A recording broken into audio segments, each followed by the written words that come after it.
चला तर मग आज बनवूया शुगर फ्री मोतीचूरचे लाडू। साखरेऐवजी मी इथे वापरणार आहे जिंदगी स्टिवियाचं नॅचरल स्वीटनर। तर सर्वप्रथम 2 वाटी बेसन पीठ घेऊन त्यामध्ये पाणी टाकून पातळ अशी पेस्ट बनवून घ्यायची। नंतर कढईमध्ये तूप टाकून झाऱ्याच्या सहाय्याने बुंदी पाडून घ्यायची। तुम्ही ते तुपाच्या ऐवजी तेलाचा वापरही करू शकता। नंतर ही बुंदी मिक्सरमधून बारीक करून घ्यायची आणि थोड्याशा पाण्यामध्ये ऑरेंज कलरचा फूड कलर मिक्स करून घ्यायचा।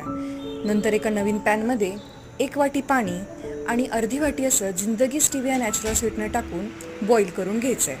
त्यानंतर त्यामध्ये फूड कलर आणि बारीक केलेली बुंदी टाकून परतून घ्यायचं आहे। थोडंसं कोरडं झाल्यानंतर थंड करण्यासाठी एका पॅनमध्ये काढायचं आहे। नंतर अर्धा चमचा वेलची पूड आणि आवडीप्रमाणे ड्रायफ्रुट्स टाकून लाडू वळवून घ्यायचे। तर तयार आहेत आपले शुगर फ्री मोतीचूरचे लाडू।